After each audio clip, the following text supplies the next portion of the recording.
নমস্কার বন্ধুরা, তোমরা কেমন আছো সবাই? আশা করি ঠাকুর এবং মায়ের কৃপায় সবাই খুব ভালো আছো। আজকে আমরা শ্রী মা সারদা দেবীর কিছু অমৃত বাণী নিয়ে পাঠ করব।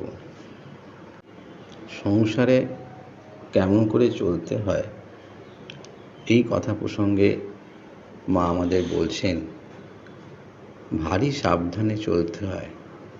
প্রত্যেক কর্মের ফল ফলে কাউকে কষ্ট দেওয়া, কটু কথা বলা ভালো নয়। কর্মফল ভুগতে হবেই।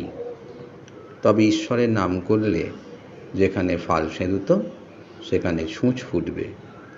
জপ তপ করলে কর্ম অনেকটা খণ্ডন হয়। মা বলছেন, কাজকর্ম করবে বই কি, কাজে মন ভালো থাকে। তবে জপ, ধ্যান, প্রার্থনা বিশেষ দরকার। অন্তত সকালে সন্ধ্যায় একবার বসতেই হয়। ওটি হলো যেন নৌকোর হাল। ধ্যান জপের একটা নিয়মিত সময় রাখা খুব দরকার। মা বলছেন, মেয়ে মানুষের কাজই লক্ষ্মী। আমার মা বলতেন, যে খুব ভালো করে রেঁধে বেড়ে লোকজনকে খাওয়ায় তার ঘরে মা অন্নপূর্ণা অচল হয়ে অবস্থান করেন। জপ প্রসঙ্গে বলতে গিয়ে জননী সারদা দেবী আমাদের বলছেন, এত জপ করলামই বলো আর এত কাজ করলামই বলো, কিছুই কিছু নয়। মহামায়া পথ ছেড়ে না দিলে কার কি সাধ্য? হে জীব, শরণাগত হও, কেবল শরণাগত হও, তবেই তিনি দয়া করে পথ ছেড়ে দেবেন।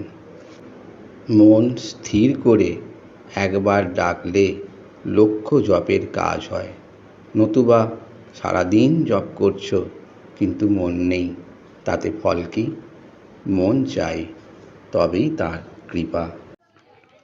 আজ তবে এইটুকুই থাক বন্ধুরা। দেখা হচ্ছে এই চ্যানেলের আগামী কোনো একটি নতুন পর্বে। যেতে যেতে একটি অনুরোধ করি আপনাদের কাছে, যদি এই ভিডিওটি আপনাদের সামান্য একটুও ভালো লেগে থাকে তবে ভিডিওটিতে একটি লাইক করে কমেন্ট করে পাশে থাকবেন।